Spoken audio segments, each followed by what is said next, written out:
All right, we are back, episode 29 of the Fuel for the Game podcast. After a short hiatus, we've got content. So we're going to get into quarterback rankings for the transfer portal. This is something we kind of already talked about, but we've got some sleepers and we got some opinions, maybe a little out there on some of the top ranked guys. So we wanted to kind of flesh that out today.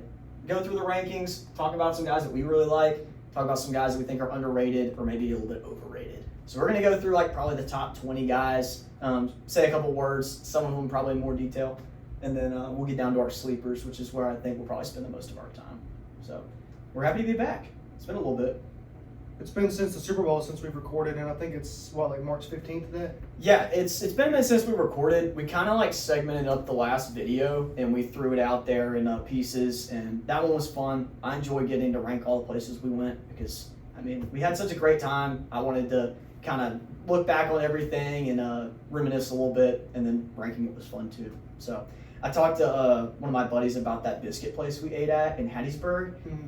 I wish I remember the name. He told me the name, and I still don't remember it, but he told me that he loves that place, and we should have graded it a little bit higher. I just got the wrong thing, he told me. He said I shouldn't have gotten the jalapeno pimento cheese biscuit, and I should have gotten the pancakes. So next time, I'll try that. But next time we go to USM, we'll have to revisit that place. If there is a next time. There may not be. We'll see. I don't know who USM is playing next year. I know we're not playing. If they can't fix the whole entrance stuff, then we probably won't go back. Nightmare. But at some point, I'm sure we'll find our way over there for something if we keep doing this. But anyway, I thought that was fun. So let's get into this. We've got the list up here because I'm going off of 247. I think it's more egregious than the On3 rankings. So that's why I chose this one. So we'll start with Sam Leavitt. I don't have much to say about him. We saw him play against Mississippi State. He had his worst career game. I think the excuse of him battling an injury is fair, but at the same time, I just feel like there's a lot of uncertainty around him that people aren't questioning. Is he as pure of a passer as people think he is? I don't know. In the SEC, you'll find out pretty quick, though. So, they play Ole Miss in week 3. That's going to be a pretty good test. You got to go in Oxford in a really intense, hostile environment, and he's got to give everything he's got. So something to worry about, too, is LSU's had really bad offensive lines the past several years. And I know it's a new staff coming in, but if that were to happen again, how would it look for Leavitt? It's a new staff, and they completely overhauled that position group, considering one of them went to Ole Miss and the rest of them transferred out and went other places. I think they retained maybe one guy that played on the offensive line last year. So that's not good. But they recruited 2 of the top offensive linemen in the portal, so maybe they can hold it down. I don't know what that was. That was loud. We have a storm rolling in right now, so maybe it was the wind. Anyway, I think that that offensive line group for LSU is probably going to be the biggest play for him to be successful. So if they work out, he can be the best that he can be. If they don't work out, then I would be kind of worried for him. He's got the ability to play as a dual threat quarterback and make plays extend. But I just don't think he's the next level of that to where he can just take over a game despite the offensive line play. Yeah, for me, seeing him ranked number 1 on this list is interesting. Yeah, we got guys like Drew Mestemaker, which we're about to get to, which I love, which we'll talk about in a second. But that's enough on Sam Leavitt. I don't think there's too much to be said there. We just need to see him on the field with a new team. It's a new overhauled staff and team, chemistry. It's just there's no telling what's going to happen. I think the shoe-in idea of him being the best quarterback is not really fair. So, Brennan Sorsby going to Texas Tech, I think is pretty solid. We liked him a lot during the season, thought he was underrated, but he got overinflated really fast. $5 million? I don't know. The whole market this year was overinflated. 100%, and that's what happens. Inflation's a real thing in economics sense, and it's also a real thing in college football. So, we saw that a lot with quarterbacks specifically, some with running backs. Those contracts are enormous. I think he'll be okay. Drew Mestemaker, though, is one of my favorite guys in the entire portal. He's got so many years ahead of him where he can improve. Going to a higher level of the sport with a lot of the guys that he played with and was coached by is going to set him up really well for success. He's one of the most pure passers in the whole class. He can make tons of throws all over the field, and he can move around a little bit. He's not super dual threat, but he can get the job done. He's probably one of my favorite prospects. As a pure passer is concerned, I think he's probably the best.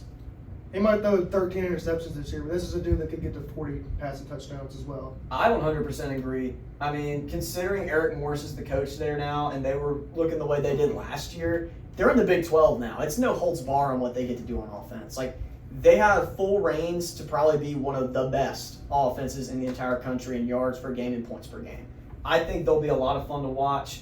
He's going to be, even if he throws for a ton of interceptions, I think he'll probably be one of the best quarterbacks statistically in the country. And who knows, by the year after this, if he's still there, he could probably be a Heisman candidate if they improve enough. And then they were, what, 2-10 last year? 1-11. So if they were 1-11 last year, I'm not expecting them to probably win more than 7 games realistically. But they had such an overhaul in the transfer portal that they could pull an Indiana out of nowhere and have a really solid season. So, I'm not saying they'll be like this year's team. The team that went to the playoffs the years before, and that was a good team. They just had an easy schedule. So, that's probably clearing that up a little bit. DJ Lagway, we talked about him a lot already. I think he's overrated, but Big 12, who knows what could happen with him? His skill set's solid. We've seen what he can do. I mean, he's got serious talent. It's just very inconsistent from him. Yeah, I'm not really sure what to expect from him, but maybe this will be the right place for him, and he'll be able to grow, but just to be determined, really. Yeah, I think wild card's probably a good word to describe him, so I don't really have much else to say about him. Dylan Raiola isn't going to really play this year unless, unfortunately, Dante Moore gets hurt. So I don't expect him to see much playing time, but I'm sure he'll get some glaze on some super late quarter sub-ins where he takes over in a blowout and lights it up anyway because he's going to want to. So we'll see him at some point, just not in meaningful action. We got Darian Mensah. I think Darian Mensah is probably going to be one of the best guys in the entire class. This is the best quarterback in this class, I think. You were on that last year. You were telling me over and over again you thought how I was he on that one of those at the guys. game we watched him play in. Yeah, we were at the Kansas State count. game in Tulane. You were all over that saying he was the best. And the Tulane fans all around us were glazing him. No, It was so funny. He went down one time. There was a guy in our section, he could have been crying. I would have believed it if you told me he was crying. But he ended up being fine. He's really solid. Miami basically just stole him from Duke because they have the cash. So, and they also went to a natty this year, so I can see why you want to go over there and move. Hussein Longstreet is going to be a backup most likely, but Sam Levitt's still battling an injury. That ankle injury he's got is a nagging injury, and it could stick around. He could re-aggravate it, and we could see Hussein Longstreet. Now we could see that guy they got from Elon. Who knows? That's why they got 3 quarterbacks. I actually really like that strategy by LSU. So we'll see how it pays off. Same situation with Deuce Knight. He's probably going to be a backup, but if chaos ensues and Trinidad Chambliss doesn't get cleared, we'll see him on the field. And I think he's going to light it up if he finds his way on the field. The dude's just a freak athlete. I think that's probably the only other guy that I'd say on this list is more athletic than Deuce Knight, and that would be Byron Brown. I think Auburn could be super average this year. But as long as he is on the field, they would have a chance to win almost any game, in my opinion. A chance. I'm not saying they will, but they could. I don't know that there's a better athlete in college football than Byron Brown right now. He's a stud, and I think that Alex Golesh, having the talent around this guy to do really good things, they could be potent on offense, but will they have a signature Auburn defense? I don't know. They lost a lot of guys to the portal, so I don't know how it's going to look for them. Rocco Becht, I think he's going to be the same guy. I think moving with your head coach to a team that's very similar, just a little higher pedigree in Penn State, I don't expect much of an improvement from Rocco Becht. I don't think statistically we see that. He could be more consistent, and they could win more games. That's my honest reaction to that move from him. Yeah, I don't really have too many thoughts about him either. That's not a guy that I see change it too much. But as for Byron Brown, just be prepared after week 1 when they play some garbage FCS team for all the Cam Newton comparisons to be coming out. Well, see, I was already ahead of this. I've been glazing Byron Brown for over a year now. I mean, I had him in our dynasty at the beginning of last year, and I just cooked with him. It was so much fun. So I started following him more, and the dude's just a stud. So I've been glazing him for a while, unfortunately. I think he's going to be good, but the Cam Newton comparisons are going to start flying in now that he's got the Auburn Tigers logo on his helmet. Then we got Josh Hoover, who looks like he should be an insurance salesman. To me, he kind of looks like the guy from Blue Mountain State, and that's neither here nor there, but I think he could be really good. He's very underrated compared to these other guys. With where he's put in the rankings, the fact that he's next to Austin Simmons and Ethan Grunkemeyer, I think is kind of insulting. His turnovers are kind of a worry, but going to Indiana, that's just not something that you've seen out of their quarterbacks the last couple of years. So there's trust in him to clean that up, so I expect him to have a good year. Yeah, I mean, you look at what happened with Curtis Rourke and Fernando Mendoza in 1 year at Indiana. They cleaned up massively. You saw the raw talent where they were previously, and then they move over to a consistent, solid offensive approach with Kurt Signetti, and they improved. Just in and out throughout their career. Like, they were kind of inconsistent, but showed the flashes, and then they get to Indiana, and it's like, they're the guy. They improved. They hit their peak. I think that Josh Hoover will do the same. I expect him to be just as solid as Fernando Mendoza in his own right. The team around him is the question. I don't think Fernando Mendoza carried the Indiana team. I think it was a holistic approach. Everybody did their part. It just made him look so much better. He's incredible, but if Josh Hoover has a similar team, he could be the best player that he can be this year. I've said what I need to say about Austin Simmons. I really don't want to be a hater because these are people trying to make a living, and they're guys, they're young, they're getting out there, they're trying to learn new systems. It's hard. College football is so freaking hard, man. And learning these different playbooks, learning new offensive systems, playing in the SEC, playing in the Big Ten, it's hard. So I'm not being a hater. I'm not an SEC quarterback. So I don't know how hard it actually is. He went through probably the hardest scenario in college football, sitting behind somebody that went from D2 to Heisman candidate and almost took his team to a national championship single-handedly. And he wanted that to be him. So I feel for this guy, but from just being honest and watching him play, I don't think he's ready for the SEC. I think he is in and out at Missouri, and he transfers down to Group of 5 or FCS after this year. I just don't know how much he has it up here, to be honest. I kind of agree. I don't. On the field, he looks like a deer in headlights. The game just looks too fast for him, and that can change. It can speed up in your head over time with reps. So who knows? They stole Caden Lee, also from Ole Miss, unfortunately. I love that guy. He was so good. They could do really well, but I just don't see it. I think it's a downgrade for Missouri. The last thing I'll say about him, if he has one thing, his arm strength and ball placement when he's confident is really good. So if he can get hot during some point of the season, that's a strength for him. Ethan Grunkemeyer is a guy that I just don't really know about. I didn't watch him play enough this year, but he played really well in the bowl game against Clemson. So, I mean, he's got potential for A sure. 93 rating for him here is very generous. I do think he's a solid quarterback, but I don't expect a ton. I don't either. I mean, you look at the guys they have him grouped next to, I think it's fair, but the star ratings compared to the guys I have in the sleeper category, it doesn't make any sense. No. We'll get to that in a second, but I don't really know a lot about him yet. I want to see more from him. Virginia Tech is going to be a different team than we've seen the past couple of years with James Franklin, so who knows what they'll do. I think Kenny Minchie's interesting, though. We haven't seen him play a lot, but I know the guy can move. I haven't seen what kind of arm talent he has. In the new Will Stein offense, he's going to have to be able to throw the ball, though.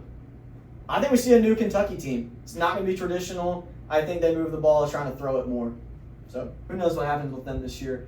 I think he's a wild card for me. Yeah, that'll be a nice change of pace with Kentucky because they've been one of the hardest teams to watch in the sport for the past several years. Yeah, it's like Iowa-level frustration watching them. No. So, not looking forward to, I'm looking You're forward looking forward to now watching to them watching them, yeah. 100%. Still not Iowa, though. Not yet. Yeah, not that bad. Aiden Childs is a guy that I don't really know about, to be honest with you. I haven't seen anything from him that I'm really impressed with yet. He's not good. Yeah. And that's just final. He could do better. You know, you can improve. It's possible to make a jump year in and year out, but I just don't see it, especially Are you going to go to Northwestern and make a jump? Preston Stone didn't, and I thought he was pretty good. So he got worse. So that was unfortunate. That was a guy I thought was going to be really good, and then Kevin Jennings was like, get out of here, buddy. This is my spot. So Bo Preville is going to be duking it out with the guy we talked about earlier before this, Eli Holstein. I think he's going to be in our sleeper category. But they're going to be at Virginia, taking over for Chandler Morris, team that won 11 games last year.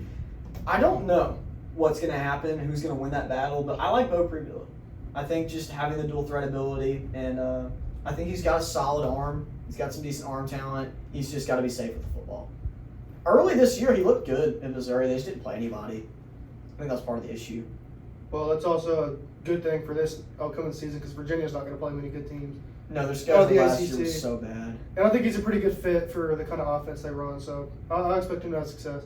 I think he'll be better. I think this is a good spot for him. Aaron Philo is interesting. He's following I guess he's not really following. Is he following an OC? I'm not sure. I thought he was following somebody there, but I just haven't seen him play, so I'm not really expecting much from him. Quarterback for Florida is really important this year with John Summerall being the new coach, the new guy.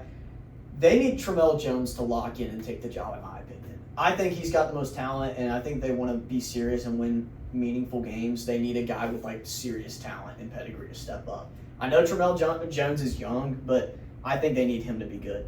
Him and that new wide receiver they had, the freshman Dallas Wilson, if they can connect early and be the guys that they're supposed to be coming out of high school, they can have a great offense. Because they got a lot of transfers in there. They got Eric Singleton. So, I mean, that's an explosive offense if Dallas Wilson and Eric Singleton get going.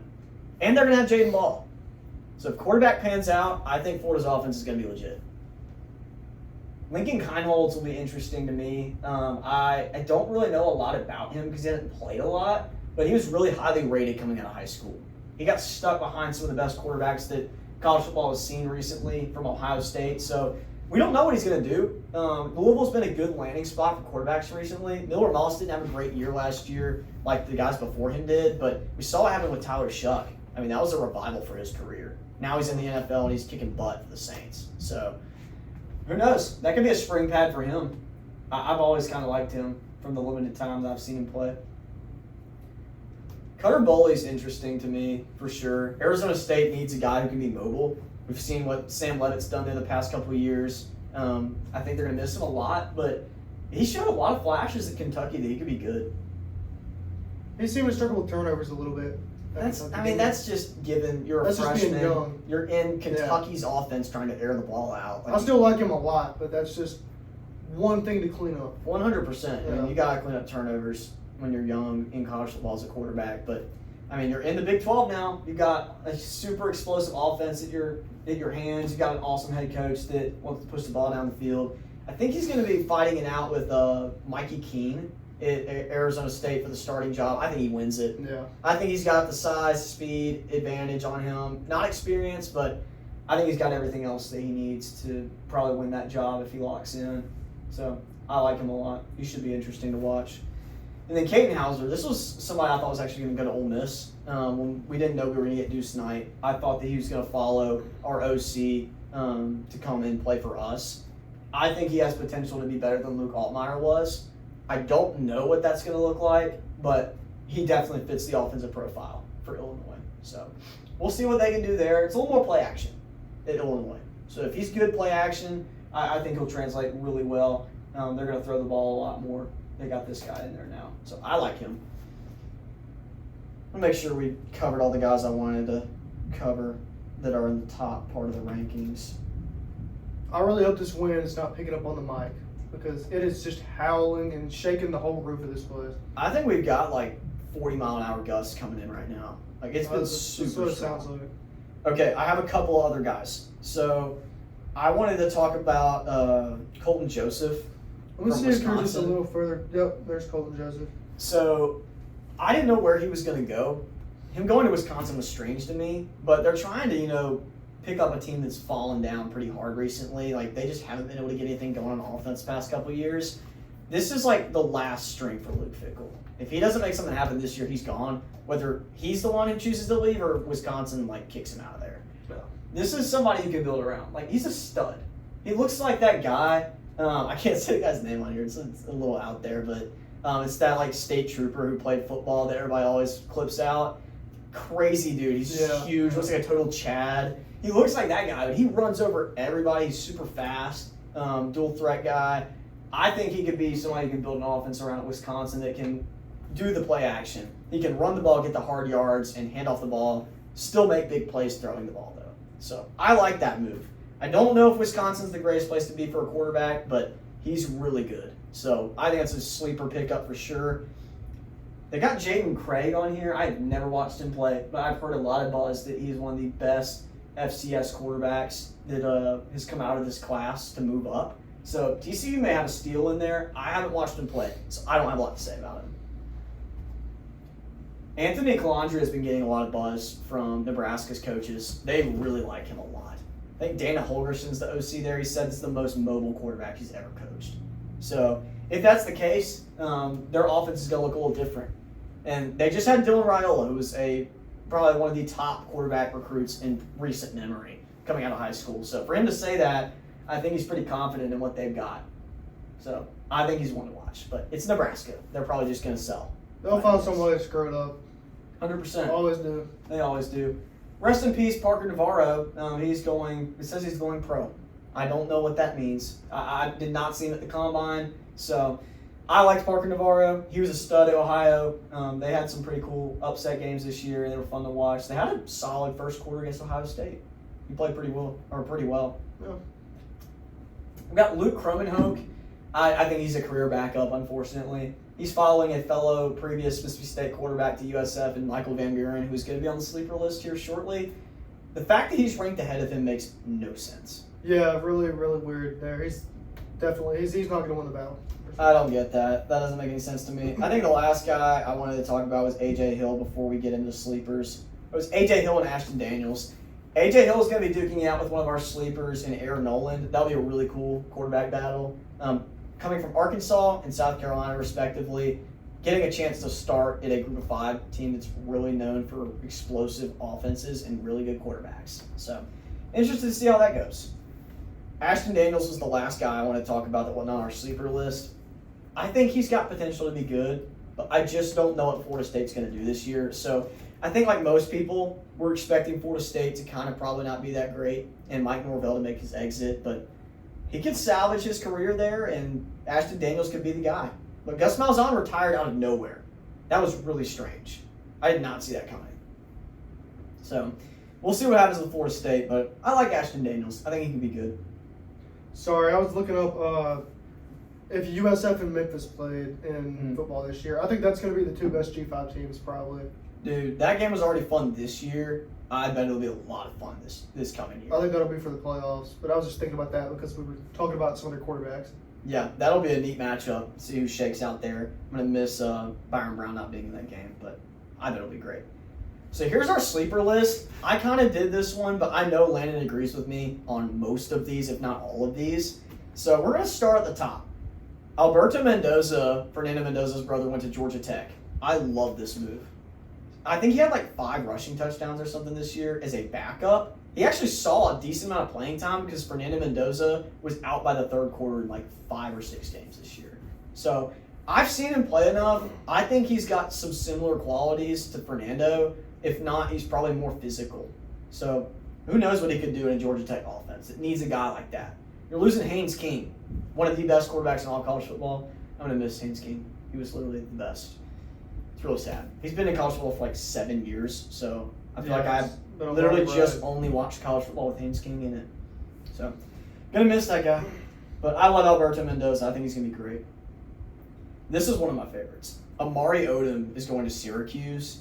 There's a ton of guys transferring in there. So, I don't know. What other quarterbacks did Syracuse bring in? I think Malachi Nelson went there. No, wait. It was a different guy from UTEP that went there.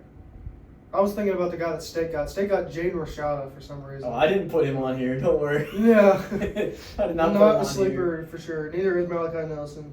But Amari Odom's got to duke it out with like 2 or 3 other transfers. Thankfully, Tuzi will not be on the roster. I think he decided he's going to LSU. So, Yeah, whatever that was means. a charade, of course. Yeah, the total just complete publicity grab. But of course, he would go to LSU. That's just what Lane Kiffin would want. But yeah, I think that Amari Odom has a chance to pull out the starting job, and he could be really solid. Syracuse needs to make a jump. They really fell off last year. But Steve Angeli's coming back. So that's going to be a tough job to win if Steve Angeli's there. For those of you who don't remember, Steve Angeli absolutely cooked the first 3 weeks of the season. They beat Clemson. He was one of the leading passers in the country. He gets hurt. They lose 9 straight games or something. It was bad. They lose 70-0 to Notre Dame or something. That was awful. Yeah, I remember that game. Fran Brown got embarrassed on live television. That was bad. But yeah, I really do like Amari Odom. I think he'll be solid. We talked about Aaron Noland going to Memphis. He's going to be duking it out with A.J. Hill from Arkansas. I like Aaron Noland. I think he's probably going to win. I'm taking the higher pedigree guy there. They're both super athletic and they can absolutely heave football. So we'll see what happens with those two, but I like him a lot. This is one of my favorites. I think this one's really underrated. J.C. French from Georgia Southern is going to Cincinnati to replace Brendan Sorsby. I would not be surprised if J.C. French has just as good of a season as Brendan Sorsby, if not very close. And one of them got paid $5 million, the other one probably got paid like $500,000. So that's a big difference, and one of them might be just as good. That's a crazy take, and a lot of people probably will not like that. But I think $5 million for a just slightly above average quarterback is probably a little bit inflated, which we already talked about. Yeah, this market is just fried. 100%.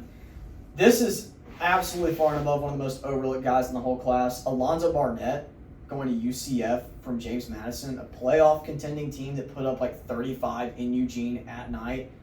This dude had 15 rushing touchdowns this year as a quarterback. If that doesn't scream he can do it all, I don't know. Their team was one of the best offensive teams in the country with very low-profile talent across the board. I think he's probably one of the best transfer quarterbacks, and somehow he's like 30 positions down in this list. If that doesn't tell you that this list is screwed up, I don't know what does. These guys right here barely got playing time this year at all. And you had a guy who took his team to the playoffs, and he's all the way at the bottom. That doesn't make any sense. I would love somebody at 247 Sports to explain that to me. So I think he's probably one of the better guys in the class. Yeah, I'm really excited to see what he does and just how that team does overall. Yeah, I think they got the running back from Louisville that was averaging like 8.5 yards a carry. So I'm scrolling through their class right now. I didn't see him though, actually. They had a couple guys leave, but one guy from Louisville was just stupid fast, and he Duke averaged. Watson? Yep, that's the guy. Yeah. He's incredible. I think both of them will be a lethal rushing attack. I think that UCF's going to have a great offense this year. They may not have a good defense, but I expect a decent offense. Michael Hawkins is going to West Virginia. That's one that I really like. He's been at Oklahoma for like 2 years now. He sat behind Jackson Arnold, which I thought that was weird. And then obviously he got stuck behind John Mateer. That was kind of a given. But he's got dual threat abilities. He can throw the ball down the field. He's a solid player. Just a little inconsistent. He had a couple of really solid games for them. I don't know what he's going to do. West Virginia was really average last year, but I think they picked up a solid running back. They get the guy from Jacksonville State. Got Cam Cook. I think they did. That Aren't could they be also a the team solid that got deal. like 73 stars? Yeah, they had like more 3-stars than anybody in the entire country. That's my recruiting strat in NCAA 26. It is. Every single year we play a dynasty, he does that. And it works. Build a solid foundation. You can absolutely do that. You get super solid depth across the board, especially when you play with the sliders up. You're going to have injuries. It's nice to have the depth. I always just go for like 4 and 5 stars and have like 8 recruits. So, going to have to work on that strat. Jackson Arnold, I really struggle putting this one on here. He's going to UNLV, a team that is known for their offense, dual threat quarterbacks. Dan Mullen has to have a dual threat guy. We know this. I think he will do well running the ball. It's just, can he be consistent in a Pac-12 high-flying offense scenario where he doesn't turn the ball over? He was better with the interceptions this year, but he just seems scared to move the ball. So, I don't know. I really don't know what to think about him. I think he's for sure a wild card, but I'm leaning more towards probably not going to be extremely great. They used to call Dan Mullen the quarterback whisperer, so we'll see. For sure, and he got buried on this list, so who knows? Maybe he'll pop off and be the next Dak Prescott. No, I was saying that. No, that's like actually disrespectful. I didn't mean that, I promise. The next guy I've got on here is actually one of my favorites. I've already talked about Michael Van Buren a bunch, but I will say it again. I think USF got one of the best quarterbacks in the class. He got buried on this list. Makes no sense to me how his backup is like ranked 10 spots higher than him on here. Michael Van Buren will be the starter this year. If he's not, he got hurt. Period in the story. Unless somebody is an insider and tells you otherwise, you can probably take that to the bank. I have a bold prediction about him. I think he has a better season than Sam Lowe. I will absolutely hop on that train because I am preying on LSU's downfall at all times. And that's not just LSU hate for me. It's not. Well, I mean, he bailed out, or I say bailed out. He basically got pushed out of LSU, and I think that He's definitely have a fire under him in a new offensive system with a great coach in Brian Hartline. I think they're going to take off. I think they're going to be really good. They may end up being the group of 5 rep. We'll see. I'd love to see that. I really wanted them to be in this year. They just dropped the ball in a couple games. Here's an interesting one. So we've got Billy Edwards and Teron Dickens going to North Carolina. There was another guy in here that I don't think he's going to win the starting job. Teron Dickens came from Western Carolina. I think he had 35 touchdowns last year and like 3 picks. He was really solid. One of the best quarterbacks at the FCS level. I significantly favor him in this quarterback battle. He's got the athleticism and the potential over Billy Edwards. Billy Edwards is injury prone, but he has the experience. So I don't know who wins the starting job, but I see Teron Dickens as the starter long term. I think Bill Belichick has to go for proven commodities with the highest upside here to keep his job. Something to watch out for him, though, is I heard that he has some character issues. So that's something to keep an eye on. Dickens? Yes. I didn't know that. So that unfortunately impacts locker room stuff. And how is that going to play with Belichick? Yeah. Probably not good. Probably not good. So all the talent in the world, though. That's definitely part of it. I mean, we've seen guys show up and just be the worst teammates ever, but still be one of the best players in college football, and they can't keep you off the field. So, I mean, everybody remembers Johnny Manziel, probably one of the worst career team. I say that. I think his teammates loved him, but as far as like what you have to do to prepare, he was not doing that, and he still was the best player in the country. So, who knows? We'll see what Teron Dickens can do. He may be the next Trinidad Chambliss, or he may just not play at all. We will see. Gio Lopez transfers to Wake Forest. I like this, but I'm not expecting a lot out of it. I mean, they were better last year with Robbie Ashford than I thought it was physically possible. They ended up playing really good in the bowl game, so I don't know what they're going to do. They did duck Ole Miss last year. I think that would have been an easy L for them, but they could end up being just as good as last year, if not better, if he ends up being solid. I think his South Alabama years, he proved that he could play serious football. North Carolina just cooked him. Yeah, I mean, I think year 2 in the Power 4, he will improve. But just how good can he be? I'm not sure. But like you said, they made Robbie Ashford work somehow and went like 9-4. That's impressive enough to me. I think he can at least match that. I think that's fair, and he's got the dual threat ability too. I think the thing I'm probably worried about is they had like all of their skill players either go to the draft or get poached. DeMond Claiborne's been carrying that offense for like 3 years, and then we stole Deuce Alexander from them. We as in Ole Miss. I need to stop saying we. I don't play on the team. But Ole Miss stole Deuce Alexander from them, and then also they had like 2 or 3 guys leave this year. So I think they're going to be pretty thin at wide receiver. They seem to be able to make it work though, but I think he'll be okay. Eli Holstein, we talked about earlier, going to Virginia to battle Bo Pribula. I think that'll be interesting. I think he's got a shot. He's got talent. Ex-Alabama transfer, high pedigree guy. Who knows what could happen there?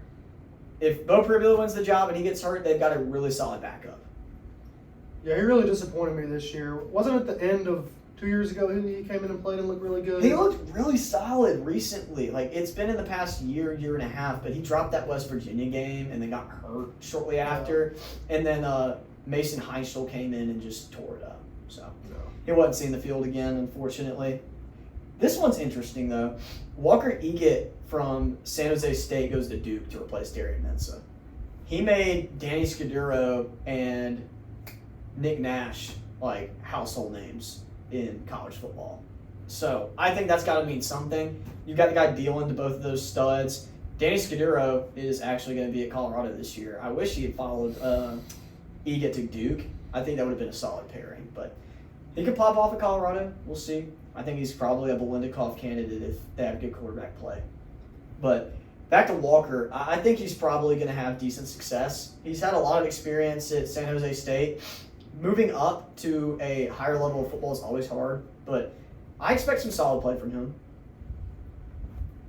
Here's another good one. This one, I just don't understand how he gets this buried on the list because he's I think he's the current total yards leader that is like actually playing college football right now is Jalen Rayner from Arkansas State. He's got like over 10,000 career yards, I'm pretty sure. The dude's been playing for like 3 or 4 years, just Stat padding at Arkansas State, they haven't been good, but he's been torching everybody. Well, who's their coach? Isn't it like Butch Jones or something? It is. Yeah, I mean, how much can you win with him being the coach? I mean, all they really seem to care about is being the champions of life over there. So I don't think that he was too thrilled about that. Decided he actually wanted to win football games. So he goes to Iowa State. I really do expect a lot of different things from him this year. Who did Iowa State land at head coach? I cannot remember. They had a big switch up. I know they lost. Didn't they take Washington State's coach? I think they might have. Whoever they took somebody that is going to have a different approach. If you got Jalen Rayner in there, you are not running the same offense that they've been running the past couple of years. So I fully anticipate them to look different. More of a Big 12 style offense, high flying, dual threat quarterback running everywhere. I think Rayner has a solid year. I'm not saying anything crazy, but Jimmy Rogers is who it is. Okay. And he's from Washington State? Yeah, I think he was at South Dakota State the year prior. I mean, he's been making moves. It's a big splash for him to finally make it to Power 5 or Power 4. So I expect solid things from Jalen Rayner in his senior season. I think he'll be good. I think he'll be solid. He'll be up and down, though, because he's had turnover issues, but he'll have a ton of highlight plays that are just electric. Yeah, we were actually thinking about going and watching him play against Iowa State in Arkansas when he was at Arkansas State. So it's funny he's now at Iowa State. Maybe we'll get to watch him play this year for the Cyclones. This is probably our most underrated guy on the entire list. I don't hear anybody talking about this guy. We posted a clip on Instagram and TikTok the other day showcasing this guy because we went to watch him. This was week 0 opening kickoff of FCS. We had Mercer and UC Davis, for those of you who have actually stuck around that long that remember that. Shout out to you. Drop it in the comments if that's you. That's awesome if you stayed around that long. That was our first game. And Caden Pinnock was the quarterback for UC Davis. He had a stupid highlight in that game. He escaped like the most improbable collapse of the pocket and scored. And I was like, this guy's a stud. So he goes to Washington State this year. They've been known to have really solid quarterback play for as long as I can remember with different coaches, different systems. It's a breeding ground for good quarterbacks. Something's in the air up in Washington. I think that he has a really solid year. I'm not going to be the guy that says, oh, new Trinidad Chambliss, but he could be really good, and no one's talking about him. For all I know, he could just not win the starting job, and I could be just spitting out trash, but I expect him to win the starting job, and I think he's going to be good. Just that highlight play that you mentioned is just replaying in my head. Just so athletic. I'm really excited to see him. Yeah, I think we might see some really fun Washington State football this year like we've seen in the past. So I am all on the hype train for Caden Pinnock. I don't think there's that many people on it right now, but I hope that people see this and check out his film and kind of get to notice him this year. So watch out for that guy. He's going to be a beast. The last guy on here is Mikey Keene. We talked about Mikey Keene. He's going to be battling with Cutter Boley for the starting job at ASU. He's got the experience nod. It's kind of similar to the North Carolina QB battle. You got somebody with experience that's been around the block, just struggled with some injuries, and just doesn't have the physical traits to keep up with a guy like Cutter Boley. I feel like he's been in college forever. He was at Fresno State for a couple of years, transferred to Michigan. He was at UCF before that. He was at UCF before that. So he's been around the block. Finally lands at ASU. I don't think he's going to play. I think he plays the Jeff Sims role and just kind of hangs back in case things get dicey with injuries. So I think Cutter Boley wins that one. That wraps up our sleepers list and just overall our overview of the quarterback class. This was a quick one, but we just wanted to kind of get our feel out on what we think about these guys. There's a lot of potential here that I think is getting snubbed. I do not like these rankings. I will say it over and over again. I know you feel so the same. bad. Yeah. They're just not great. I would love for somebody to actually It's based behind too like much the off reason. their high school ranking rather than what they've done on the field. Yeah, I don't understand that. If these guys have actually played, you should rank them based off of the product that they have most recently put on the field. That is the only way that players should be ranked. If you're ranking players based off of something that you don't know yet, tangibles that cannot be measured by on the field play, that's not fair. I think I see where the drop off is that you've got guys that haven't really played, they've been backups and they played in high school, either were highly rated in high school and just haven't played yet. So they're getting inflated because of that. And then you've got guys that were lower rated maybe, and then they're playing better in college. So they're trying to proportion that, and that's hard because you have a guy who hasn't played and a guy who has played. One was rated higher before, the other wasn't, and now they're starting to get like this. They don't know what to do with that. In my opinion, you just take what you see on the field potential-wise, whether it's high school or college, and do the best you can. That's all you can do. So NIL evaluations, that's great and all, but we need to be ranking players based off of what they actually are capable of doing. So I think guys that have proven at a higher level that they can play should be ranked higher than guys who haven't yet. High school rating or not. Unless you were a previous consensus 5-star, you probably don't need to be up high in the top 30 in your position if you haven't seen the field very much. I think that's fair. No. Maybe one day we'll have our own recruiting rankings. Who knows where the Field for the Game podcast will end up. But as far as I know, we'll be back next week, and I think that concludes what I've got to say. I don't have any other sleepers. I love the guys that we pointed out on our sleeper list. I'm going to be tracking all of them this year. So, any final words, Landon? I think you've covered it all. Yeah, I think that we have a pretty good feel on these guys heading into next season. I really can't wait for our quarterback ranking segment. That'll be probably towards the summer. We did that last year. That was one of my favorite things we did. That's how we kicked off the podcast. So we'll be back with that later on, and we'll do running backs next week. I'm really excited about that one. We got some really solid guys in that class. I think between quarterbacks and running backs, those are probably the most inflated positions for NIL this year. So definitely got a lot of talent there. That's going to do it for us. Episode 29.